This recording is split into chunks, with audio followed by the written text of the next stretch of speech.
Across the world, many people can't afford homes anymore. Prices are high, interest rates are rising, and mortgage payments are tougher than ever. But there's one group that's not just unaffected, they're thriving. For the wealthy, this is actually one of the best times to buy. Luxury real estate is not slowing down. In fact, in many places, it's growing faster than ever. In this video, I'll be breaking down how the luxury real estate market is performing in the United States, Canada, Australia, and Europe. Let's start with the United States. In most cities across the US, the regular housing market has slowed down. Mortgage rates have more than doubled in the last 2 years. That means fewer people can afford to borrow, so fewer homes are being sold. But luxury real estate is different. Most buyers at this level aren't taking out loans. They're using cash. In fact, almost half of luxury homes sold in the US in the past year were bought without a mortgage. That means rising interest rates haven't made a big difference to them. Because these buyers don't need to worry about loan approvals or monthly payments, they can move quickly and make strong offers. Sellers prefer this kind of buyer, which gives cash buyers an advantage in negotiations.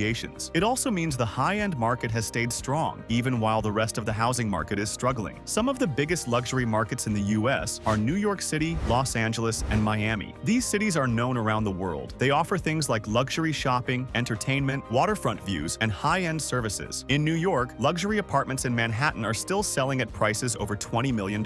In Los Angeles, areas like Beverly Hills and Bel Air continue to attract movie stars, athletes, and global investors. Miami is now one of the most popular cities in the country for wealthy buyers. Many people are moving from places like New York and Chicago to Florida because of lower taxes and warmer weather. This shift is part of a larger trend happening in the US. Many wealthy people are moving to states in the South, such as Texas, Arizona, and Florida. These areas are also known as the Sun Belt. They offer more space, newer homes, and fewer taxes than older cities in the Northeast and West Coast. Places like Austin, Houston, and Scottsdale have seen luxury home prices increase sharply, especially since the pandemic. Another reason the US luxury market is strong is because of rising wealth. The stock market has done well, and people who own businesses or investments have seen their net worth go up. Many are using this extra wealth to buy real estate. Some are buying second homes, some are buying vacation properties, and others are just moving their money into safe assets like property. Now let's look at Canada. The overall housing market in Canada has slowed because of higher borrowing costs. But like in the US, the luxury market is doing much better than expected. This is because many high-end homes are still being bought with cash. According to Engel and Felkers, a large number of luxury homes sold in 2024 were all cash transactions, which protected this part of the market from the effects of interest rate hikes. Another major factor in Canada is the ban on foreign home buyers. Since 2023, most non-citizens have not been allowed to buy residential real estate in Canada. This ban will stay in place until the end of 2025. Some people thought this would slow down the luxury market, but that hasn't really happened. The ultra-wealthy usually find legal ways to buy through companies, family members, or special visa programs. So while the ban might have reduced some foreign demand, it hasn't pushed down prices at the high end. Toronto and Vancouver are Canada's two main luxury real estate markets. Toronto is the country's financial capital and has a large population of wealthy professionals and business owners. In 2024, the number of homes sold for over $10 million in Toronto tripled. That's a strong sign of demand returning at the very top of the market. Vancouver, known for its natural beauty and access to the Pacific, also remains one of the most expensive housing markets in North America. Luxury homes in the $2 million to $4 million range are still in demand and have seen only small price changes. But something interesting is happening in smaller cities too. Buyers are now looking at places like Victoria, Ottawa, and Halifax. These cities are smaller, quieter, and offer a slower pace of life, but they still have strong schools, cultural life, and outdoor activities. Wealthy buyers who work remotely or travel often are choosing these cities for their quality of life. Inventory in these places is limited, so when a luxury home comes on the market, it tends to sell quickly. Canada also has a supply problem. Fewer luxury homes are being built, especially in the cities. Builders are facing delays, labor shortages, and high material costs. Because of this, there simply aren't enough new luxury homes to meet demand. When demand is strong and supply is low, prices usually stay high. Now let's go to Australia. Like the US and Canada, Australia has also seen rising interest rates, but the luxury housing market is still doing very well. Wealthy buyers are not borrowing money the way others do, so they're less affected by those higher rates. What's really driving the luxury market in Australia is low supply and high demand. Cities like Sydney, Perth, and Brisbane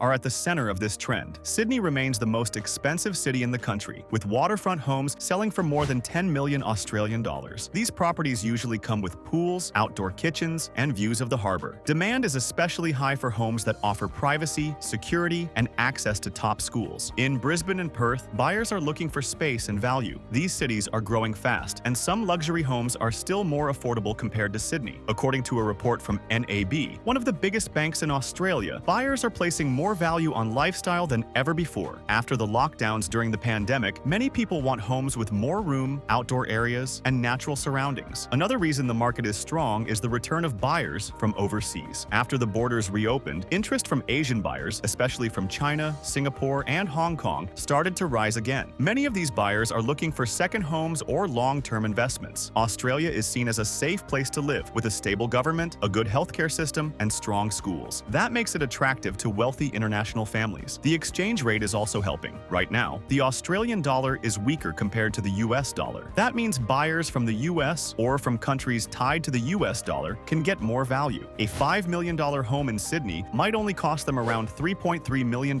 in their own currency. That kind of currency advantage is pulling in more foreign buyers and making competition even tougher. Now let's talk about Europe. The luxury market in Europe is more complicated because each country and sometimes each city has its own set of rules, taxes, and trends. But overall, Europe is still one of the most desirable places in the world to own high-end property. London and Paris are still the main luxury cities in Europe. In London, neighborhoods like Mayfair, Chelsea, and Knightsbridge are home to some of the most expensive real estate in the world. American buyers are especially active in London right now because the British pound is weaker, giving them more purchasing power. Paris continues to attract wealthy buyers as well, especially in areas close to historic buildings, parks, and museums. Luxury apartments in central Paris often come with classic architecture, high ceilings, and balconies. There's not much new construction in these areas, so supply is very limited. When homes do come on the market, they sell quickly. In southern Europe, lifestyle buyers are looking for something different. Places like Lisbon, Barcelona, and the coast of Spain are seeing strong interest. These buyers aren't just looking to invest, they want a way of life. Warm weather, good food, and slower living are big draws. Some are buying second homes, while others are looking to retire or live part of the year in the Mediterranean. In the past, programs like Portugal's Golden Visa made this easy, but recent changes to visa rules have made the process more complex. Still, many buyers aren't put off because the lifestyle and prices remain attractive. Like in the other regions, interest rates have gone up in Europe. This has cooled off parts of the regular housing market, but the top end is holding steady. That's partly because luxury buyers are using cash and don't need to borrow, but it's also because of supply. Many European cities aren't building new homes in their historic centers. Zoning laws, preservation rules, and a lack of land all make development very difficult. So even when demand is high, there aren't enough homes available. Some smaller cities are also starting to attract more luxury interest. Places like Milan, Vienna, and Amsterdam have growing high-end markets. Buyers here are usually looking for a mix of modern living and old-world charm. These cities offer culture, safety, and good transport connections, which make them attractive to people who travel frequently or have global business interests. So, what does all of this mean if you're watching the market closely? First, it shows that luxury real estate is now a global investment category. People with wealth aren't just buying homes to live in, they're buying across countries to build a portfolio. A buyer in Toronto might also own property in Miami, Paris, or Sydney. They're choosing locations based on value, currency, lifestyle, and long-term return. Second, currency matters more than ever. Right now, US dollar buyers have an advantage in many global markets. That's helping drive demand in places like Australia and the UK. If the dollar weakens, we might see a shift again. Third, taxes and local laws can shape the market in very real ways. Countries that make it easier for foreigners to buy, through visas or tax benefits, usually see more demand. Countries that raise taxes or create limits on ownership might see slower growth. Where do you think the future of luxury real estate will be? Let me know in the comments below, and don't forget to like and subscribe while you're there.